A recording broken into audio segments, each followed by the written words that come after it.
Ada gitu. pertanyaan lagi nggak dari situ? Belum ada ini. Kalau Nah. nggak dari sini nih, kita harus mengucapkan selamat kepada organisasi Yakuza Manages yang resmi berdiri di Indonesia. Jadi Indonesia punya kelompok Yakuza, mantap, tahu nggak? Iya. Jadi sekarang Selamat Yakuza, mantap. Hercules kalah berarti ya? Nggak tahu, mereka belum sewa Istora soalnya. Oh iya. Mereka baru di Jogja. Tapi ngapain sih, Pak? Ngapain sih vlogger itu? Orang. Kita bingung dah. Orang Yakuzaan dia Apa pendirinya siapa, orang Indonesia atau orang Jepang? Indonesia. Siapa namanya? Ya, pokoknya organisasi Yakuza Manages. Organisasi ini berada di bawah naungan Majelis Samaan Al-Quran dan Zikrullah Astagfirullahaladzim. serta mengutamakan nilai bahwa tidak ada manusia yang terlahir buruk secara permanen selama ada niat kembali ke jalan yang benar. Jadi mereka tuh pengen biar Yakuza itu tidak identik dengan organisasi kriminal. Ya tapi kan nggak relevan di Indonesia. Ya itu makanya ngapain sih? Cucunya Gusmi Oh iya. sebagai waliullah. Oh gitu. Iya. Oke. Coba relevansinya saya belum tahu apa itu. Iya. Karena Yakuza tuh sebenarnya emang bukan penjahat. Sebenarnya tuh adalah organisasi pos ronda. Sejarah Yakuza tuh. Tahu kan dirimu? Tidak, aku tidak tahu. Makanya aku pengen mendengar apa. Oh jadi gini sejarah Yakuza itu ya. Jadi dulu tuh ada para samurai. Samurai itu kan jago berantem kan, jago main pedang. Nah dari ketika zaman Edo berakhir, ada restorasi Meiji. Nah si samurai-samurai itu kan semuanya dipecatin. Tidak boleh bawa senjata, katana, terus rambutnya harus dicukur ala barat, tidak boleh dibotak-botakin. Nah akhirnya banyak sekali samurai-samurai itu yang nganggur, kecewa, marah dengan pemerintah. Maka mereka tuh mulai menyatroni desa-desa untuk melakukan perlawanan, tapi sekalian untuk cari makan. Jadi ke desa-desa tuh nyerang. Kayak gitu. Nah bapak-bapak pos ronda itu memperkuat diri di pos-pos rondanya itu. Untuk menghadapi serangan-serangan dari mantan samurai atau ronin-ronin itu tuh. Nah, jadi untuk siap-siap, jadi si pos ronda tuh dibagusin, dikuatin, dihebatin. Pasukannya juga bapak-bapak ronda itu jadi terlatih gitu ya, terlatih menggunakan senjata dan sebagainya. Nah, karena mereka suka main kartu, nah jadilah Yakuza. Besok gegerewekan ya, za, ku ya kayak gitulah. Bener itu teh? Iya gitu. Buset. Coba tanyain. Coba yang sekarang live sebagai. Coba tanyain yang live apakah Yakuza itu dari bapak-bapak ronda untuk menghadapi Ronin. Nah, Soalnya di komentar Yakuza sama dengan Satpol PP versi kedua. Atau Satpol PP sama dengan Yakuza. iya bukan Satpol PP atau Hansip Hansip. Bapak-bapak Hansip gitu. Kalau itu iya. Wah, ini ada yang cacat ini. Apakah tetap dijual? Oh, bukan cacat, ini tertilep ya. Tertilep. Oh ya, balik lagi ya. Buat yang mau berkurban ke seluruh pelosok wilayah Indonesia, ikutan programnya Las Darul Hikam. Nah, ke saya aja. Dan duitnya bisa kecil-kecil ternyata ya. Betul, 5.000 di Iya. saweria.co/gemulikum atau itu ada di Kris tuh di pojok kanan atas. Oh, harusnya ini dipromosikan dari zaman dulu itu seharusnya. Kurban teh tanggal berapa sih? Tanggal 27. Nah, berarti 14 hari lagi ya? Iya, Iya. betul. Ya, Baraya, ayo kita berkurban sama-sama. Tapi jangan kurban perasaan. Alah, si itu setiap tahun ada tuh kurban perasaan tuh. Oh iya ya. Jokes berulang, Pak. Oh iya ya. Aduh, bapak-bapak sekali saya. Nih, Pak Guru jenggotnya udah kelihatan tua. Aku tidak rela Pak Guru menjadi tua kan. Gimana tuh? Jenggotnya sudah mulai terlihat putih, Pak Guru. Senah. Bukan udah terlihat putih, emang udah putih. Tapi ini lebih baik sih daripada botak. Jadi kan pilihan bapak-bapak berpikir itu kalau dia tidak botak ya memutih. Ya. Ini putih kayak Hatta Rajasa asik ya. Rambutnya gitu. Iya, kita tuh jarang menemukan bapak-bapak yang botak dan putih juga rambutnya gitu.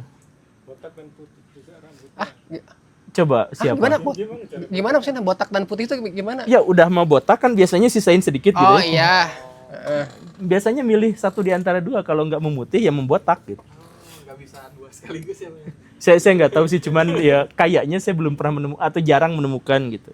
Ya betul kata, berarti di komentar juga mending berhuis betul dibanding botak. Ini ada yang pertanyaan kayaknya juga cukup relate tuh. Ada orang yang lebih suka dengar cerita, ada orang yang lebih suka baca buku. Nah, kira-kira baca buku Guru Gembul ini apakah seseru dengerin Guru Gembul bercerita? Kalau ini iya. Karena ini ditulis 15 tahun yang lalu ketika saya menulis tuh dengan gaya ngomong kayak gini. Emang pernah berubah? Enggak, jadi apa ya? Jadi saya ngomong sekarang tuh pelampiasan dari saya gagal nulis sekarang tuh gitu. Karena dulu tuh saya tuh dulu di zaman saya tuh nggak ada YouTube. Jadi kalau saya marah saya nulis gitu. Jadi karena sama-sama keresahan jadi tapi silakan baca, saya yakinkan ini kata-katanya misalkan ya. Iya. Oke. Sambil mencari-cari harganya berapa? Harganya 80.000. Harganya 80.000 dan kalau beli sekarang diskon 25%. Itu sama ini teman-teman ada yang nanya ini yang kalau beli di link live ini udah ada tanda tangannya nggak? Oh iya kalau live. Oh, kita nggak bilang dari tadi. Wow. Tanda tangan yang ini nih. Nah, ini kalau misalkan beli di sini hanya ada berapa yang live bertanda di sini tangan? ya.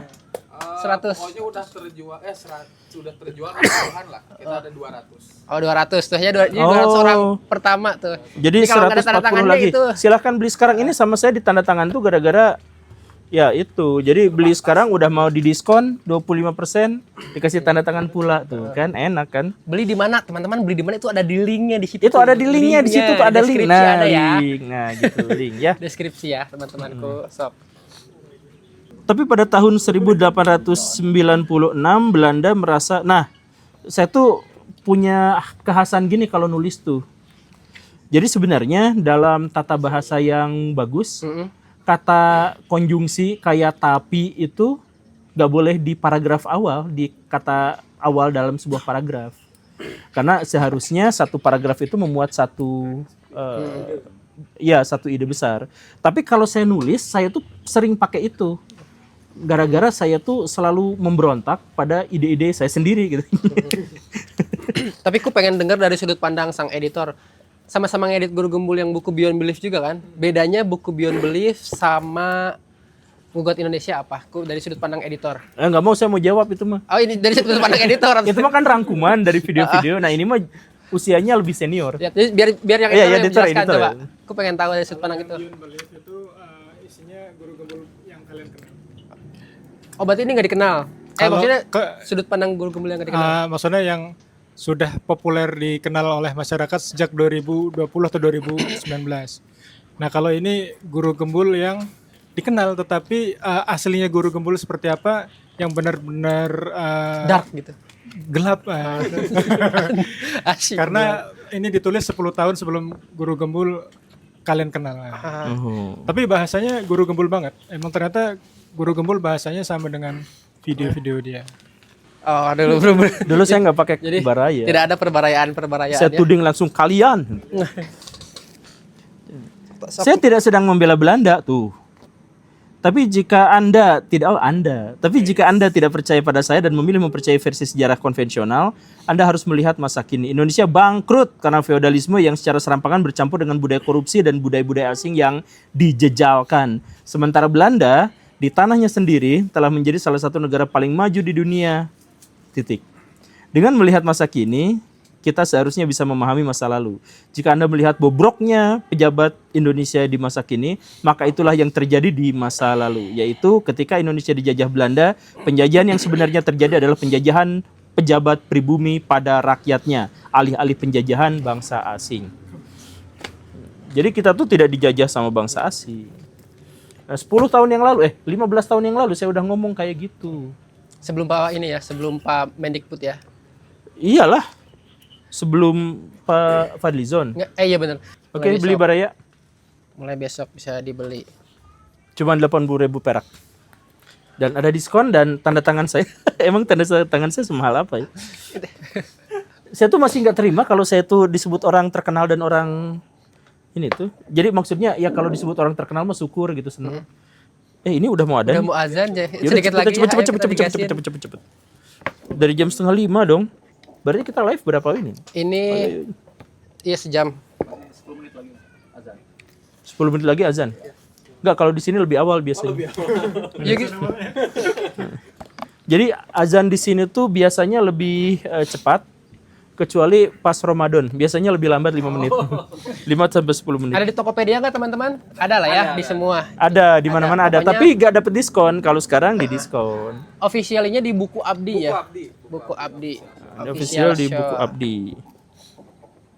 Akan ada berapa buku nih Gugem di Buku Abdi nih? Mudah-mudahan setiap tahun Saya target setiap tahun mau nerbitin Bang naskah. iya, karena saya tuh punya banyak ide sebenarnya di zaman dulu tuh nulis berhenti Sedari di dulu jalan. ya? Iya. Nulis berhenti di jalan gitu. Disial itu. Ibu-ibu disial? tong hilap ngangge kerudung koneng. Tuh kan ngobrol. Tapi Nah, kita jangan mengomentar hati-hati komentari soal pemakaian tua masjid. Hanya orang-orang tertentu ya. Karena kalau enggak nanti kalian diserang. Seperti Iya, nggak ibu-ibu apa-apa, Kristen saya itu. berkali-kali ngomentarin tua masjid. Emang dihujat sih.